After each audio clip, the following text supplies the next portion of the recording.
এক এক সময় এক একজন এক একটা রং ধরে। এই বহুরূপী রং আমরা ধরতে জানি না। আমাদের অন্তরে একটাই রং, এটা মাদানী রং। আমার জীবন মরণ সাজাবো মাদানী রঙে,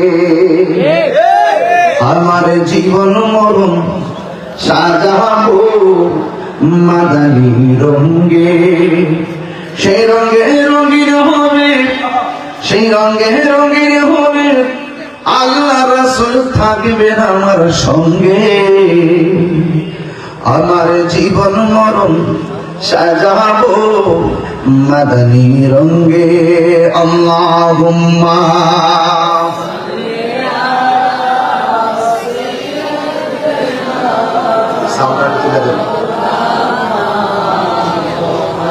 ওয়া আলা আলি সাইয়্যিদিনা।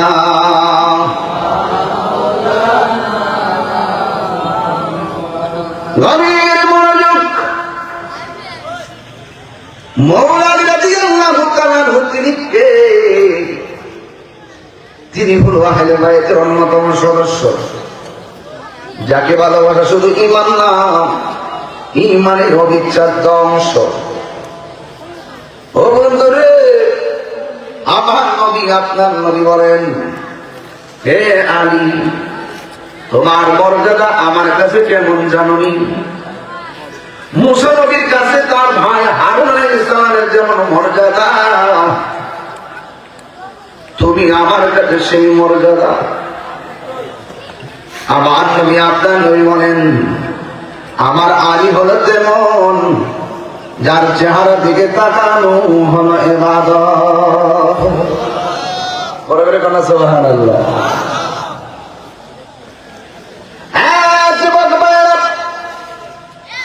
قال النبي صلى الله عليه وسلم من كنت مولاه فعلي مولاه। আমার নবী বলেন, আমি নবী যার মাওলা, আলী তার মাওলা। জোরে জোরে কি সুবহানাল্লাহ বলা যাবে না? ও বন্ধু, আমার নবী যদি কোনো বিষণ্ণতায় থাকতেন, আমার নবীর মনকে স্বতঃস্ফূর্ত করার জন্য কেউ ছিল না, তিনি ছিলেন হযরতে মাওলা আলী।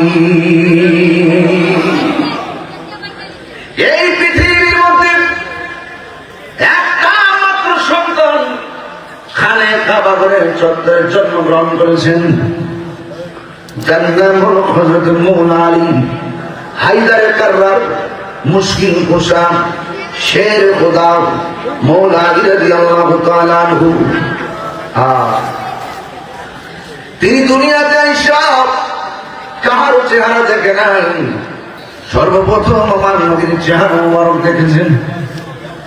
তিনি দুনিয়াতে আইসা মায়ের স্তনের মুখে যদি মুখ লাগাই নাই, তিনি সর্বপ্রথম আমার নবীর জিহ্বা টেনে টেনে মারিফতের রস পান করেছেন। আমরা যা আলী বলি, এই যে অস্থির মানুষ, এটা তো ডিগ্রি ওয়াজ বুঝতো না, বুঝে না। একটা দলিল দিয়ে ওয়াজ করবো, একটা হাকিকতের ওয়াজ করবো, এরা বুঝে না। এরা মনে করে একটা শান টান দিলাম, চিনি মারলাম, হাত লাগালাম, এই ওয়াজ। এই জন্য আমার ভালো লাগে না এখন ওয়াজ। পাবলিকের মন এলোমেলো হয়ে গেছে, আগের মতো নাই। এই যে মনোযোগ দিয়ে ওয়াজ শুনবেন, কালকে যে মরে যাবে কবর কি জবাব দিবে? ইমান যদি না বুঝেন তাহলে আমল কিরা লাভ আছে? এলোমেলো উঠতেছে, পাগলামি করতেন না। আমাদের এই দেশে ইদানিং স্টুডেন্ট গুলো একদম বাদ হয়ে গেছে। তোলাপাটি একটা মহব্বতের মাটিতে আসে। আজকে একটা চিত্র দেখতে আমার খুব কষ্ট আছে। আজকে এসএসসি প্রথম পরীক্ষা গেছেন, এই ছাত্রগুলো ভোট দিকে বাইরে কি ব্যবহারগুলো করছে, খুব খারাপ লাগছে। আমাদের শিক্ষামন্ত্রী তিনি ছাত্রদের উদ্দেশ্যে লেখাপড়া ছাত্ররা যেন নকল না করে, শিক্ষার মানকে ডেভেলপ করার জন্য তিনি কিছু কথা বলেছেন। পরীক্ষার হতে দাঁড়িয়ে শিক্ষামন্ত্রী কোথায় আছে মনে করেছিলাম, হেলিকপ্টারে আসবে, ওনাকে দেখার জন্য জানালা তাকিয়েছিলাম। হ্যাঁ, পরীক্ষা এত সহজ হয়েছে, একদম পানির মতো, আমরা নকল করি নাই, মানে ফান করতেছে ছাত্ররা। উস্তাদের কিছু সুযোগ দিয়ে দিকে পরীক্ষা পাস করো। যদি প্রশ্নটা যদি ওই রকম ভাবে করতো, প্রশ্ন এমন ভাবে করা যায় যে প্রশ্ন করলে 90 জন হারিয়ে যাবে। কথাটা ঠিক করে দিই। আমরা যে ওয়াজে বসি, আমাদেরকে এলেন নাই, আমরা গ্রামার থেকে ওয়াজ যদি করি, আপনারা কিছু বুঝতেন না, বুঝবেন 90% হারিয়ে যাবেন। গ্রামার থেকে ওয়াজ করে, তাফসীর করলে, আয়াত শুধুমাত্র আরবিতে যদি ওয়াজ করি, হাদিস করি, শুধু অর্থ না করে তাহলে পুরো আয়াত হাদিস করে থেকে কিছু বুঝবেন।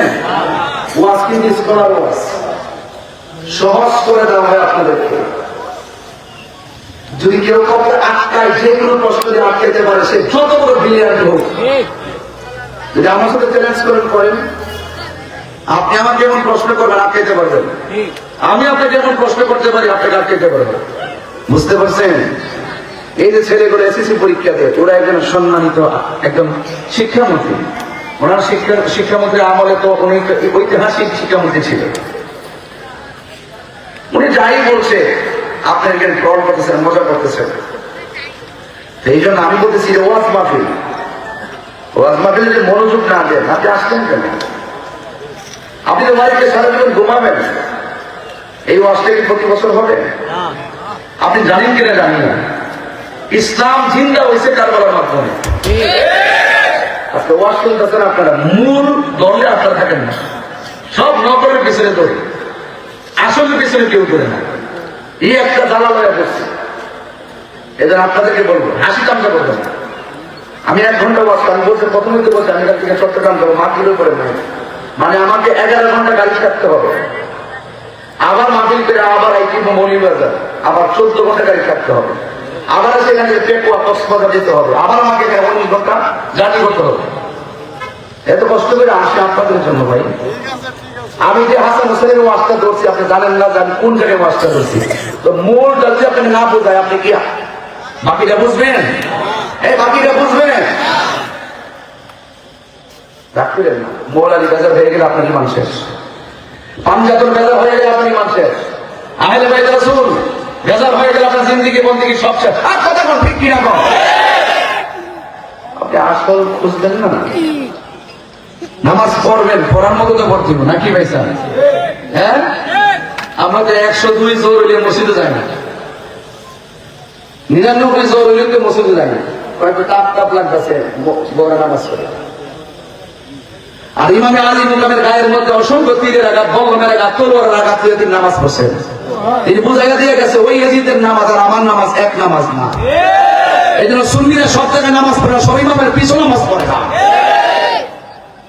আসল খবর নাই, মুরব্বীরা বসে আছে, কত বয়স নিয়ে বসে রয়েছে, আর তরুণ পোলাপান উঠে যায়। আল্লাহ আপনি বোঝার তৌফিক দান করেন, আমিন কর। আমি বেশি ধর্ম করবো না, যা বলছি একটা কথা মনে হয় নর্মাল কোন ভাষা ইউজ করি নেই, সবগুলো পূজার কথা বলতেছে। আল্লাহর হাবিব বলেন, আমি যার মাওলা, আমিও তার মাওলা। ও যুবক ভাইয়েরা, একটু মাথা খেয়াল করেন, একটু মাথাটা মনোযোগ দেন, ব্রেনটাকে একটু কাজে লাগান, হৃদয়টাকে একটু গভীরভাবে ধাবিত করে দেন। আল্লাহর হাবিব সাল্লাল্লাহু আলাইহি ওয়াসাল্লাম আখাযা বিয়াদিন হাসান ওয়া হুসাইন, আমার নবী একদিন, আমি 2 ভাইকে যেমন করে ধরেছি, আমার নবী একদিন এমন ভাবে হাসান হুসাইনের হাতের মধ্যে ধরলেন, দুইটা বলেন জগৎবাসী, ও জগৎবাসী, তোমরা যদি আমি নবীকে ভালোবাসতে চাও, আমার 2 পাশে যার 2 হাত আমি ধরেছি, এই কলিজার টুকরা ইমাম হাসান হুসাইনকে তোমরা ভালোবাসো। এরপরে এখানে সীমাবদ্ধ রাখে নাই, ওয়া আবাহুমা, তার বাবাকে ভালোবাসো, ওয়া উম্মাহুমা, তার মাকে ভালোবাসো। হায় রে, তোমরা তার মা বাবা 2 জনকে ভালোবাসো।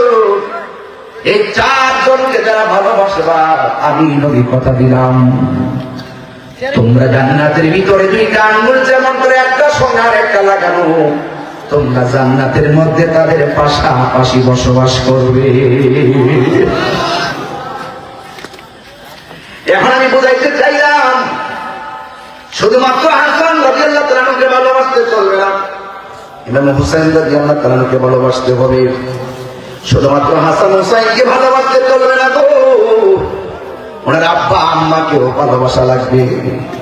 এই জন্য আমার নবীকে নিয়ে হলো পাকে পাঞ্জাতন। আল্লাহ রাব্বুল আলামিন কোরআনে বলেন, উল্লা আসআলুকুম আলাইহি আজরান ইল্লাল মাওয়াদ্দাতা ফিল কুরবা।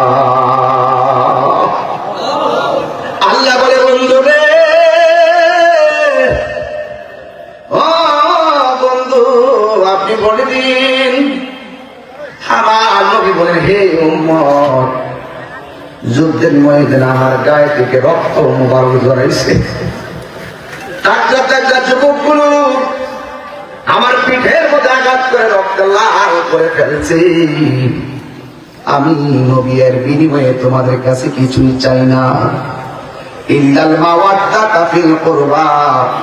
আমি চাই শুধুমাত্র আমার আল্লাহু আকবার করেন, আর বলবেন আল্লাহু আকবার।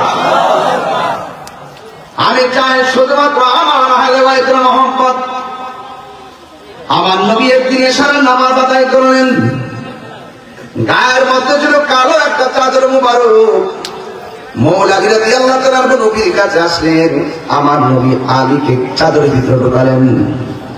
হাসান আসলেন, হাসানকে ডান পাশে ঢোকালেন। ইমাম হুসাইন রাদিয়াল্লাহু তাআলা আসলেন, বাম পাশে ঢোকালেন।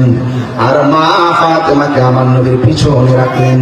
রাইকা বলেন, আল্লাহুম্মা হাউলাই আহলা বাইতি। ও আল্লাহ গো, আমার চতুর্পাশে যাদেরকে আমি ঢুকাইলাম, আমি এদেরকে মায়া করি, তুমি আল্লাহ। আল্লাহু আকবার।